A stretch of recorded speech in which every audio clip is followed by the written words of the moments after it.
목사님 봉독하신 마태복음 17장 1절에서 8절까지 말씀을 가지고 영적 체험의 신앙이라는 제목으로 은혜를 나누도록 하겠습니다. 같이 한번 하겠습니다.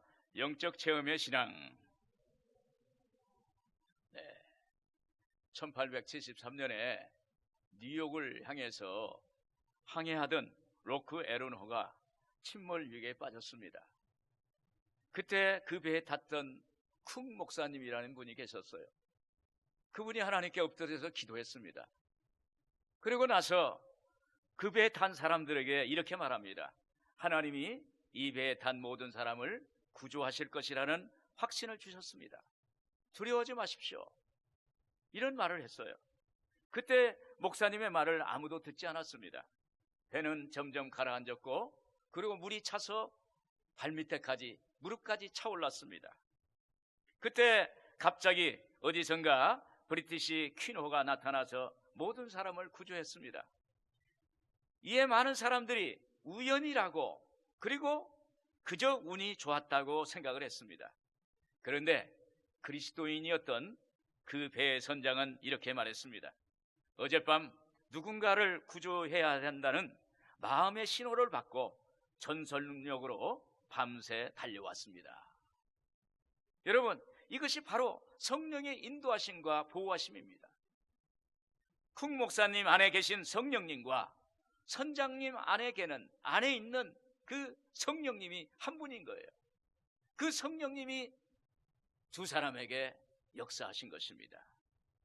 여러분, 이것을 깨닫는 것이 바로 영적 체험의 신앙인 것입니다. 오늘 본 말씀은 예수님의 제자들의 경험한 그 신비한 체험에 대해서 말씀하고 있습니다. 베드로의 신앙 고백인 쓴 엿새 후에 예수님께서 따로 베드로와 야고보와 요한을 데리고 높은 산에 올라갔습니다.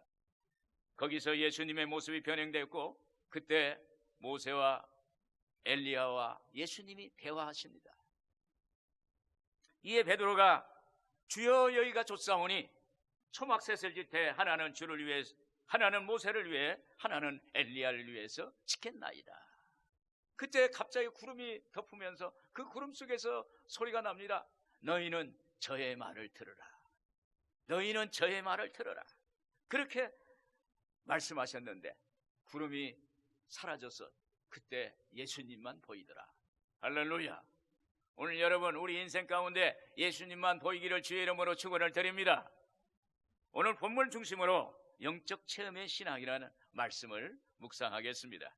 먼저 영적 체험의 신앙을 가지려면 어떻게 해야 할까요? 일상에서 떠나 영적인 장소로 가야 합니다. 1절에 엿새 후에 예수께서 베드로와 야고보와 그 형제 요한을 데리시고 따로 높은 산에 올라가셨더니, 여러분 왜 예수님이 제자 베드로와 야고보와 요한을 데리시고 높은 산으로 인도하셨을까요? 베드로는 마태복음 16장 16절에 이런 고백을 합니다. 주는 그리스도시요 살아계신 하나님의 아들이시나이다. 이런 고백을 합니다.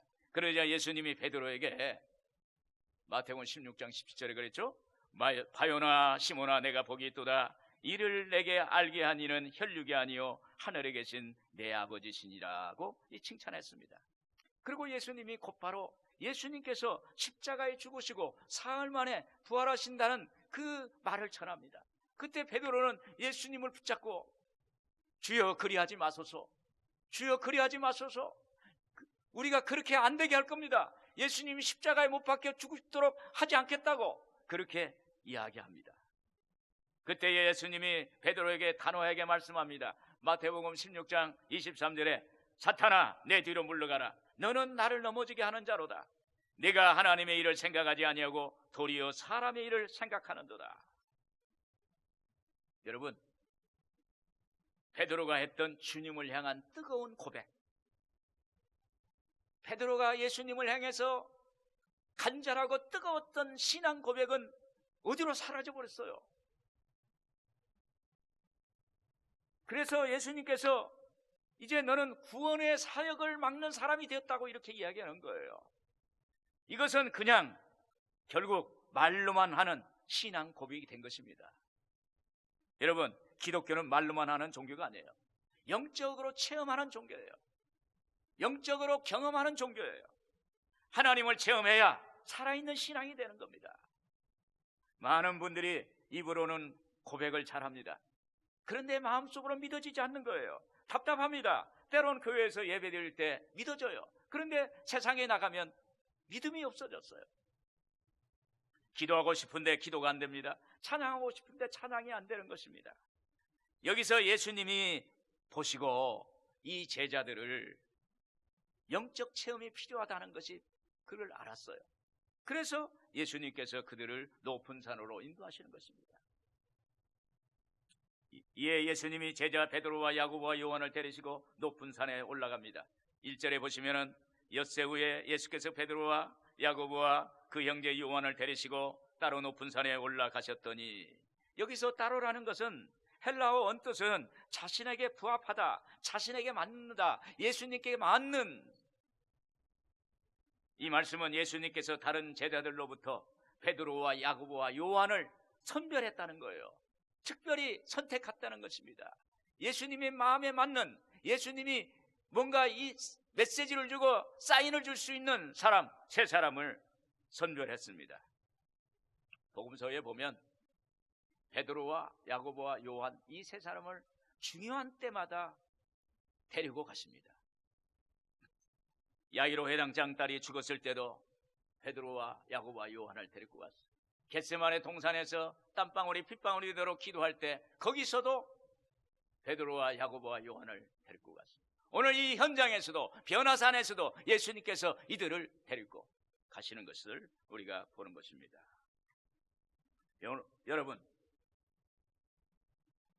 여러분도 이런 베드로와 야고보와 요한 같은 사람이 돼야 돼요. 아, 내가 저 사람 마음에 맞는다. 아, 저 사람은 할 수 있다. 아, 저 사람은 하나님의 뜻을 이룰 수 있는 사람이라, 이런 사람이 돼야 되는 것입니다. 여기서 높은 산은 갈릴리 남쪽에 위치한 다볼산이라고도 합니다. 빌립보 지역에 인접해 있는 헤르몬 산이라고도 합니다. 아무튼 예수님께서 이 세 제자와 함께 높은 산에 오르셨어요.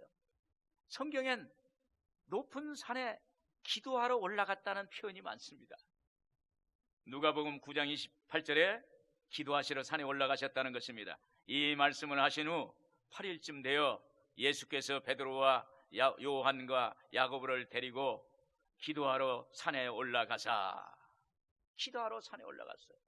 모세도 80세 40년 동안 미디안 광야에 있다가 호렙산에 깎아지 이르듯한 그러한 높은 절벽 같은 그 산에 올라갑니다. 거기서 가시떨기 가운데 불이 붙었는데 그 불이 꺼지지 않는 불이에요. 계속 타오르는 불입니다. 연기가 없어요. 이상해서 거기에 가는 거예요. 거기서 하나님 앞에 기도하다가 모세가 하나님을 만난 줄로 믿습니다. 엘리야도 갈멜산에서 기도하다가 불을 받았습니다. 높은 산, 영적인 장소에 영적인 체험을 한 것입니다. 그들의 사역이 달라져요. 인생이 달라져요. 삶의 내용이 달라지는 역사가 있게 되는 것입니다. 부르신 곳에서라는 저자 정현철 목사님은 사업이 부도나서 갈 곳이 없었어요. 그래서 서울역에서 기차를 타고 내려가다가 김천역이라는 곳에 내렸어요. 그냥 내린 거예요. 그냥. 그래서 대합실에 덩그러니 앉아 있는데 어느 목사님이 그에게 다가와서 젊은이 어디 갈 데 있는가? 그래서 자초조정을 얘기했어요. 또 청년 때 청년회 회장도 했다고 그랬습니다. 그러니까 이 목사님이 그러면 용문산, 이 김천에는 용문산이 있다. 높은 산이 있는데 거기에 토굴이 있다. 산 꼭대기에 올라가면. 그래서 이 토굴에 갔습니다. 이 토굴에 올라가서 하나님을 만나겠다고 하나님께 간절히 기도했어요. 처음엔 높은 곳 어두운 토굴이기 때문에 무서웠어요. 그런데 찬양을 하고 그리고 기도하고 그랬더니 막 성령 충만하니까 어느덧 무서움이 사라지고 아주 성령 충만하고 기쁨으로 하나님께 기도 생활을 거기서 몇 년을 했다는 거예요.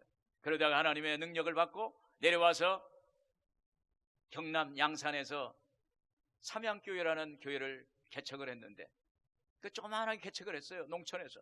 근데 여러분 양산을 가보면 지금은 대도시예요, 대도시. 그냥 공장이 얼마나 많은지 몰라. 거기에 삼양교회가 성장하고 붕이 돼가지고 큰 교회가 됐어요.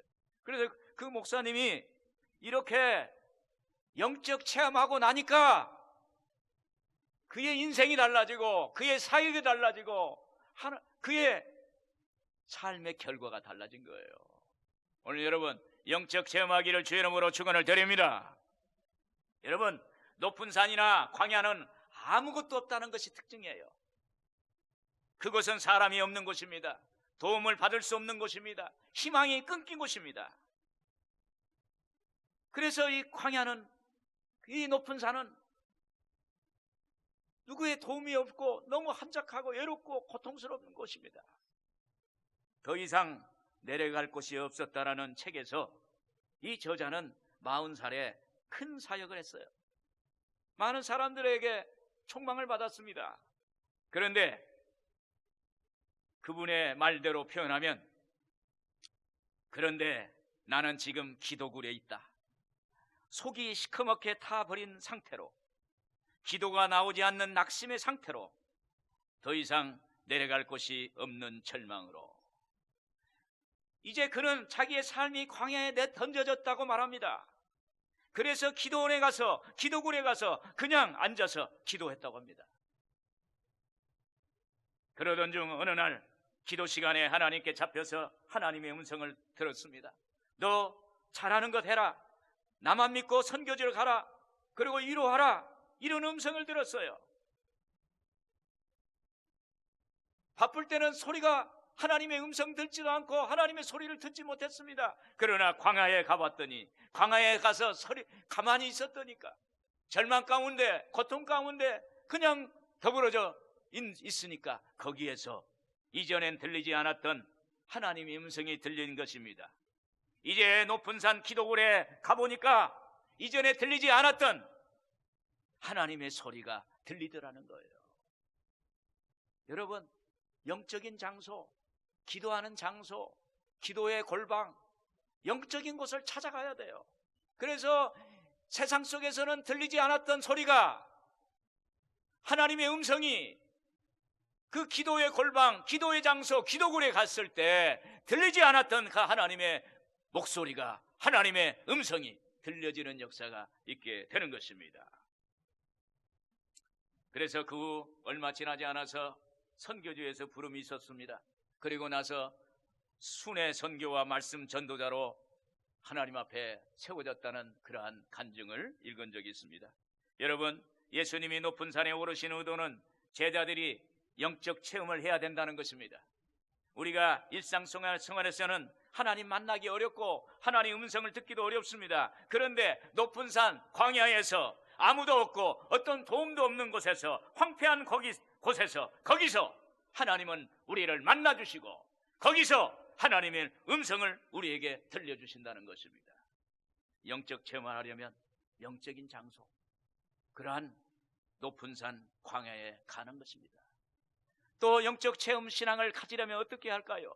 여기 제자들은 예수님의 변형된 모습과 예수님과 대화하는 모세와 엘리야를 보는 것입니다. 2절에 보겠습니다. 같이. 그들을 앞에서 변형되사 그 얼굴이 해같이 빛나며 옷이 빛과 같이 휘어졌더라. 여러분, 예수님과 제자들이 높은 산에 오르셔서 기도하실 때 예수님의 모습이 변형됐어요. 여기에 병행 구절이 누가복음 9장 29절에 보면, 기도하실 때 용모가 변화되고 그 옷이 휘어져 광채가 나더라. 예수님이 기도하실 때 예수님이 그 얼굴과 그 모습이 변화됐다는 거예요. 변형됐다는 거예요. 여기 변형은 모양이 바뀌다, 이런 거 말합니다. 그리고 단순히 모양과 애모만 바뀐 것이 아닙니다. 이것은 예수님의 내면의 영적 변화가 외부로 나타난 거예요. 예수님의 그 내면에 죄 없으신 그 본질적 영광의 광채가 외부로 드러났다는 것입니다. 그래서 예수님의 얼굴이 해같이 빛나며 옷이 빛과 같이 휘어졌던 것입니다. 이것은 예수님 자신이 하나님의 아들이라는 것과 그가 하나님의 신성을 가졌다는 것을 우리에게 드러내 보이는 것입니다. 여러분, 이렇게 예수님께서 제자들에게 자신이 하나님이 되신 것을 드러내신 것은 무엇일까요? 이전에 베드로의 신앙 고백이 옳았다는 거예요. 베드로가 주는 그리스도시요 살아계신 하나님의 아들입니다. 예수님을 그렇게 인정하고 고백한 거 맞다는 거예요. 예수님의 말씀, 십자가의 죽음과 부활에 대한 말씀이 진실이라는 거예요. 베드로는 그랬잖아요. 아닙니다. 십자가에 죽으셔서는 안 돼요. 여기 살아계셔야 됩니다. 이렇게 이야기한 건데, 그런데 여기에서 예수님이 변형된 모습을 통해서 이것은 예수님의 십자가 죽음과 부활에 대한 말씀이 진실이라는 것을 증거한 것입니다. 여러분, 이런 영적 체험을 해야 우리가 신앙생활을 할 수가 있어요. 이런 영적 체험이 있어야 우리는 우리의 삶의 어려운 문제를 극복할 수가 있게 되는 것입니다. 모세가 하나님으로부터 이스라엘 백성을 출애굽을 하라는 말씀을 들었습니다. 그때 모세가 할 수 없다, 할 수 없습니다. 그러면서 모세가 그럽니다. 하나님, 당신이 진짜 하나님이십니까? 이렇게 물어보는 거예요. 그러자 하나님이 모세에게 내 손에 있는 것이 무엇이냐 물어봅니다. 지팡이입니다. 하나님이 지팡이를 땅에 던져라. 땅에 던졌더니 그 지팡이가 뱀이 된 거예요. 다시 하나님이 뱀의 꼬리를 잡으라니까 그 뱀이 지팡이가 된 거예요. 이건 기적입니다. 이 기적을 모세에게 보여줌을 통해서 하나님이 되신 걸 증거한 거예요. 그러니까 하나님이 너에게 시키니까, 너에게 사명을 줬으니까 나가라 하니까 나갈 수밖에 없는 그런 역사가 나타난 것입니다. 그때 비로소 모세가 야훼 하나님을 인정하고 애굽의 바로 왕에게 나아갔던 것입니다.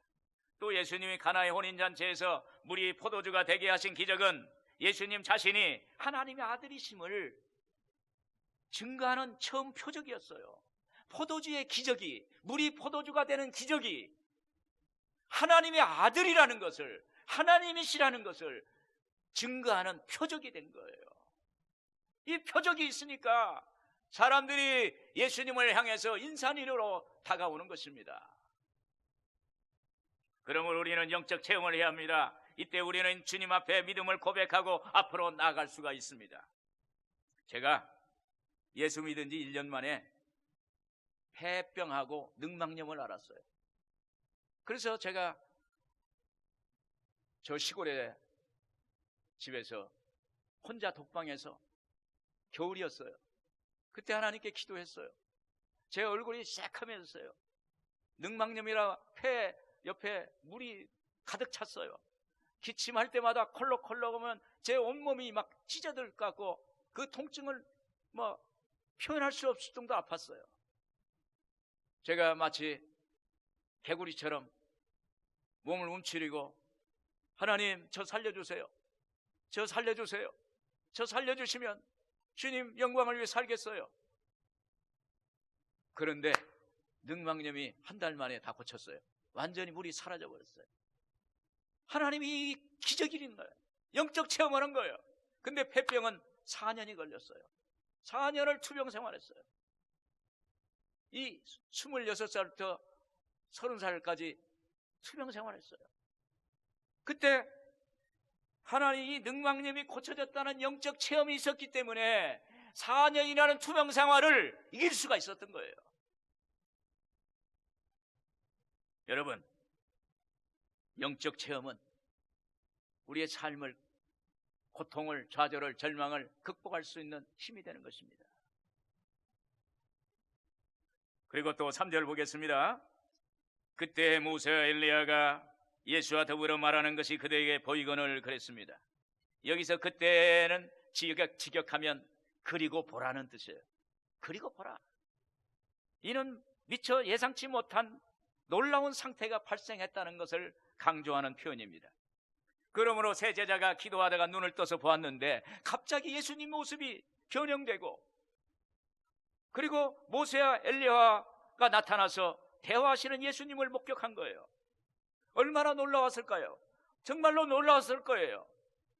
여기서 제자들이 직접 보고 목격한 것은 직접 경험한 진실된 사건이라는 거예요. 신비한 체험입니다.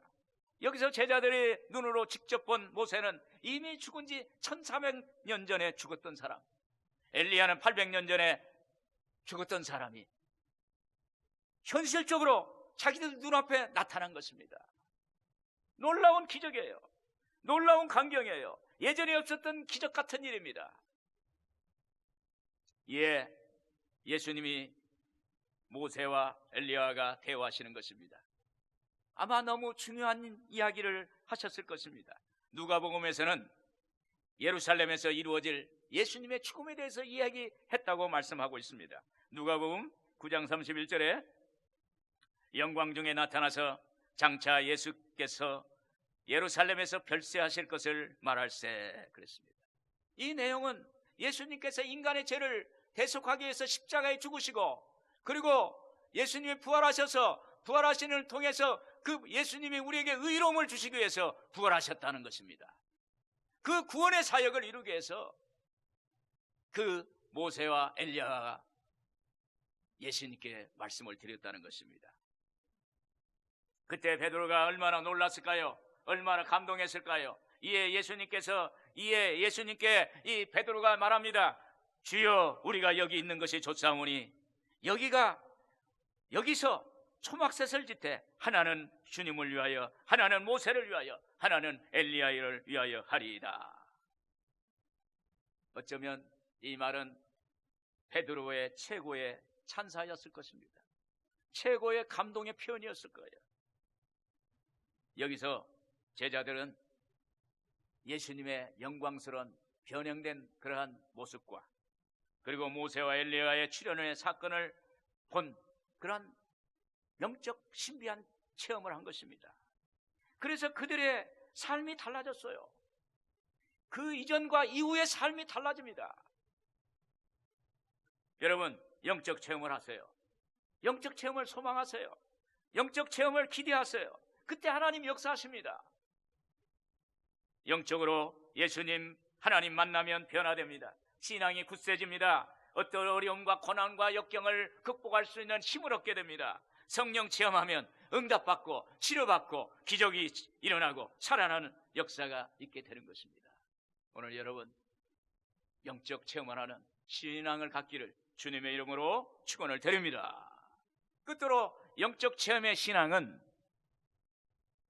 너희는 그의 말을 들으라는 하나님의 음성을 들었습니다. 5절에 같이 한번 읽겠습니다.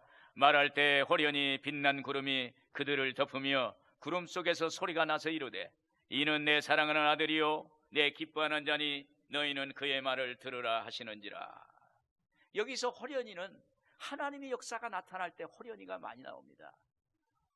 사도행전 2장에 보면 오순절날의 이름에 호련히 급하고 강한 바람이 불어와 그들이 앉은 집에 가득하며 불의 혀와 같이 갈라지는 것이 각 사람 머리 위에 임하였더니, 이렇게 호련히 하나님의 역사를 표현할 때 호련히 역사가 나타나요. 오늘 여러분, 예수님 오실 때 호련히 오실 줄로 믿습니다. 그리고 빛난 구름은 하나님, 야훼 하나님의 임재와 영광을 상징합니다. 여러분, 우리가 하나님 임재 안에 들어가면 하나님 음성을 듣게 됩니다. 그때 우리의 마음은 어떨까요? 세상과 나는 간 것 없고 구속한 주님만 보이도다. 여러분, 하나님 만나면요, 내 자신의 것은 사라지는 거예요. 그 많은 사람들이 하나님 만나고 하나님께 훌륭한 부흥사가 되고 훌륭한 목사님이 되고 또 훌륭한 사업가가 되고 장로님이 되고 이런 것을 보면은 주님 앞에 서면은 그냥 발발발 뜯고 자기가 어디 있는지도 모르겠다는 거예요. 오직 주님만 보이는 거예요. 오늘 여러분, 오직 주님만 보이면 우리의 인생은 다 책임져 주실 줄로 믿습니다. 그래서 이 신비함을 갖게 되면 하나님을 믿게 돼요. 하나님을 굳세게 믿어집니다. 이 체험이 있어야 돼요. 그런데 바로 직전에 예수님의 변화와 모세와 엘리야가 나타나서 예수님과 대화하는 그러한 사건을 본 제자들은 뭐라고 그랬어요? 주여, 여기가 좋사오니, 여기가 좋사오니, 여기에 초막셋을 짓겠습니다. 하나는 주를 위해서, 하나는 모세를 위해서, 하나는 엘리야를 위해서 짓겠습니다. 이런 고백을 한 것입니다. 4절에 보겠습니다. 베드로가 예수께 여쭈어 이르되 주여, 우리가 여기 있는 것이 좋사오니 만일 주께서 원하시면 내가 여기서 초막셋을 짓되 하나는 주님을 위하여, 하나는 모세를 위하여, 하나는 엘리야를 위하여 하리이다. 이 병행 구절 누가복음 9장 33절은 두 사람이 떠날 때 베드로가 예수께 여짜오되 주여, 우리가 여기 있는 것이 좋사오니 우리가 초막셋을 짓되 하나는 주를 위하여, 하나는 모세를 위하여, 하나는 엘리야를 위하여 하사이다 하되 자기가 하는 말을 자기도 알지 못하더라. 여러분, 여기서 베드로의 반응이 나옵니다. 이전의 반응은 하나님 앞에 놀래가지고 이것이 좋사오니 여기에 초막셋을 짓겠다. 근데 이번에는 달라요. 이번에는 다른 것입니다. 예수님은 지금 영적인 하나님의 구원 사역을 위해서 원하시는데 베드로는 이 땅에 필요한 초막을 짓겠다는 거예요. 아니, 하늘로 올라가야 할 엘리야와 모세와 엘리야, 예수님, 그 초막짓을 셋을 올라가야 되는데 그분을 붙잡고 초막에 가두겠다는 거예요. 베드로는 아직도 영적인 것과 인간적인 것을 알지 못하고 깨닫지 못한 것입니다. 여러분, 하나님의 일을 사람의 일로 판단하면 안 되는 거예요.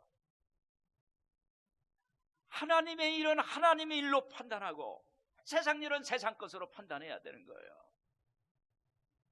제가 예전에 기도원에서 사역하면은 정신적으로 약한 사람, 그 다음에 영적으로 문제 있고 귀신 들린 사람이 와요. 그런데 딱 그들을 만나서 대화를 하면 이것은 사람의 일이 아니에요. 영적인 일이에요. 하나님의 일이에요. 그래서 제가 그 사람하고 직면합니다. 기도하고 직면해요. 하루에 3번씩 기도합니다. 기도로 성령으로 충만해서, 그래서 그 사람을 직면하면 그 사람이 드러납니다. 드러나. 귀신이 드러나요. 자기의 어떤 정체를 드러냅니다. 그때 제가 복음을 제시합니다. 하나님의 구원의 말씀, 하나님의 말씀을 제가 제시해요. 제가 그 말씀을 제시하면 그 사람이 반응합니다. 여러분, 귀는 열려 있어요. 사람은 아무리 귀신이 들렸어도 귀는 살아 있어요. 그래서 귀에다 대고 하나님 말씀을 듣게 합니다. 그러면 그 하나님 말씀이 그 안에서 역사하는 거예요. 히브리서 4장 12절에 하나님의 말씀 살았고 운동력 있어 좌우 양날가진 검이 되어 우리 혼과 영과 관절과 골수를 찔러 짜겐다고 그랬어요. 말씀이 그 안에서 역사하는 거예요. 그냥 말씀은 생명이지 않습니까? 그 말씀이 생명의 역사가 그 안에서 귀신하고 싸우는 거예요. 그러면 하나님의 생명의 역사가 강력하게 역사하니까 귀신이 물러가는 것입니다. 그리고 제가 안수기도 할 때 그때 완전히 귀신이 물러가는 역사가 나타나는 것입니다.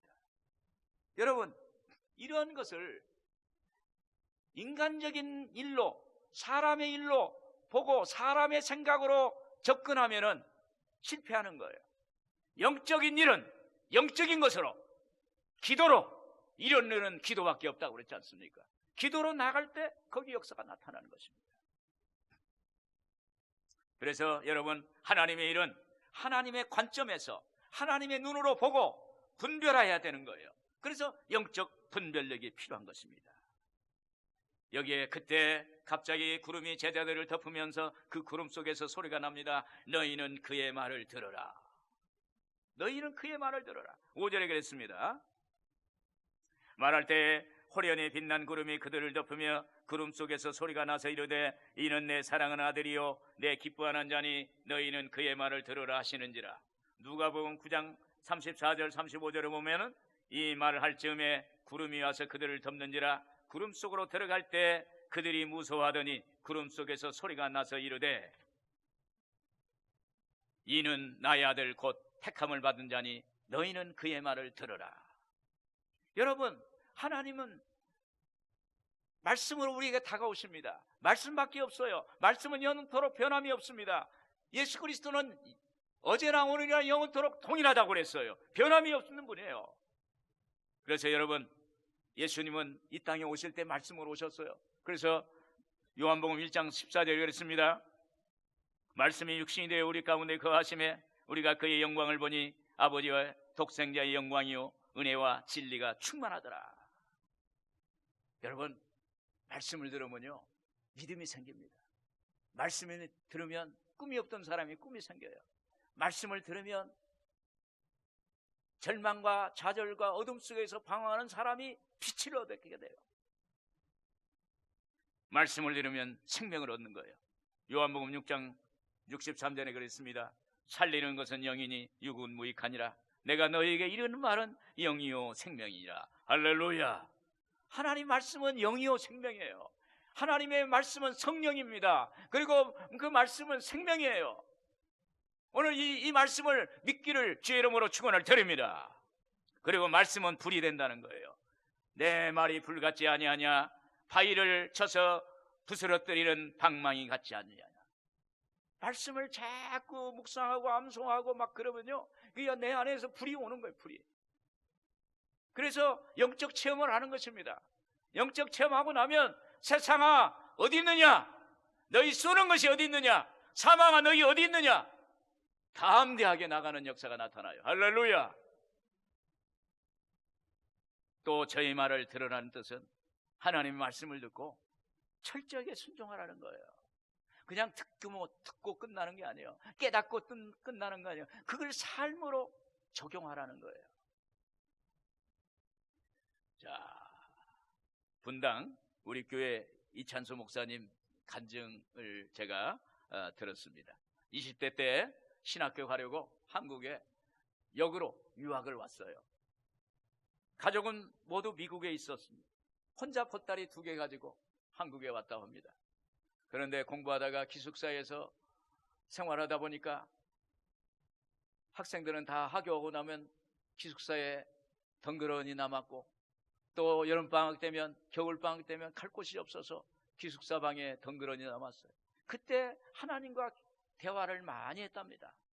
그때 하나님과의 그 관계 맺는 시간을 많이 가졌다고 그래요.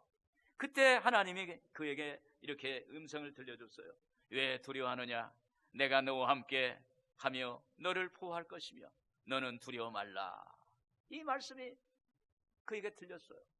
그래서 이 말씀을 갖고 졸업하고 사역하면서 이 말씀을 적용했어요. 자꾸 이 말씀을 생각하면서 하나님께 나갔더니 하나님이 길을 열어주신 거예요. 그렇게 해서 어려운 이 길을 만날 때마다 그것을 이기고 극복하는 힘이 되었다는 것입니다. 2002년도에 분당의 교회를 개척할 때 그동안 청소년 사역을 했기 때문에 작년 교회를 잘할 수 있을까라는 그 두려움이 그의 마음속에 있었답니다. 개척을 준비하면서 그런 어느 날 벤치에 앉아서 먼 산을 쳐다보고 하늘을 쳐다보고 있는데 갑자기 자기 마음속에 불덩이 같은 것이 확 들어오더니 자기 마음을 주장하는 거예요. 그러면서 성령이 강력하게 역사하는데 자기 눈앞에 과거에 사역을 처음 시작했을 때 그 두려움 속에서 있을 때 하나님의 음성을 들렸던 것들이 쫙 보여주는 거예요. 한 컷, 한 컷, 한 컷 이렇게 지나가면서 하나님이 이루었던 그 말씀대로 살았더니 하나님이 다 이루셨다는 거예요. 그러면서 그 순간에 예전 10년 동안에 청소년 사역할 때 생각나면서 하나님이 네가 청소년 사역을 시작할 때 네가 잘나서 그렇게 했는지 아느냐? 그때도 하나님이 걱정하지 말아라. 내가 너희 청소년 사역을 함께 할 것이다. 너희 연약함, 부족함, 그러한 문제가 되지 않는다. 내가 너를 청소년 사역자로 만들어주겠다. 그렇게 했다는 것입니다. 그것이 기억나는 거예요. 그러면서 그 벤치에서 예전처럼 너를 축복해 주겠다. 내가 너와 함께 할 것이다. 두려워하지 말아라. 내가 너를 도와줄 것이다. 그러면서 그 목사는 이런 고백을 했답니다. 그렇군요. 하나님, 내 인생 돌아보니 내 힘으로 한 것이 하나도 없습니다. 모두 하나님이 하셨군요. 그러고 나니까 엄청난 용기가 생기게 되라는 거예요. 두려움은 한순간에 사라져버리고 용기가 세워져서 그래서 하나님, 이제 내가 두려워하지 않겠습니다. 이번에도 하나님 함께 해 주실 줄로 믿습니다 하고 했더니 지금 분당에 우리 교회라고 이찬수 목사님 교회가 엄청나게 크게 부흥을 했던 것 여러분들이 잘 알고 있을 것입니다. 여러분, 이렇게 하나님 말씀을 받아들이고 그리고 그것을 나의 삶의 현장에 적용할 때 거기에서 하나님의 역사가 일어난다는 것입니다. 오늘 여러분, 영적 체험을 현장 속에 삶의 현장, 삶의 영역에 적용하는 여러분들 되기를 주의 이름으로 축원을 드립니다.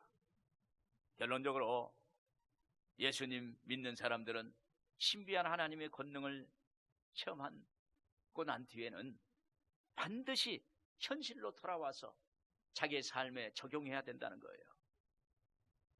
내 삶의 영역에서 영적 체험의 신앙을 적용하고 사는 것입니다. 그때 하나님께서 반드시 열매를 맺게 해 주신다는 것입니다.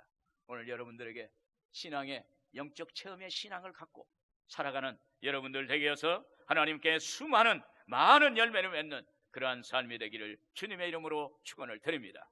기도하겠습니다.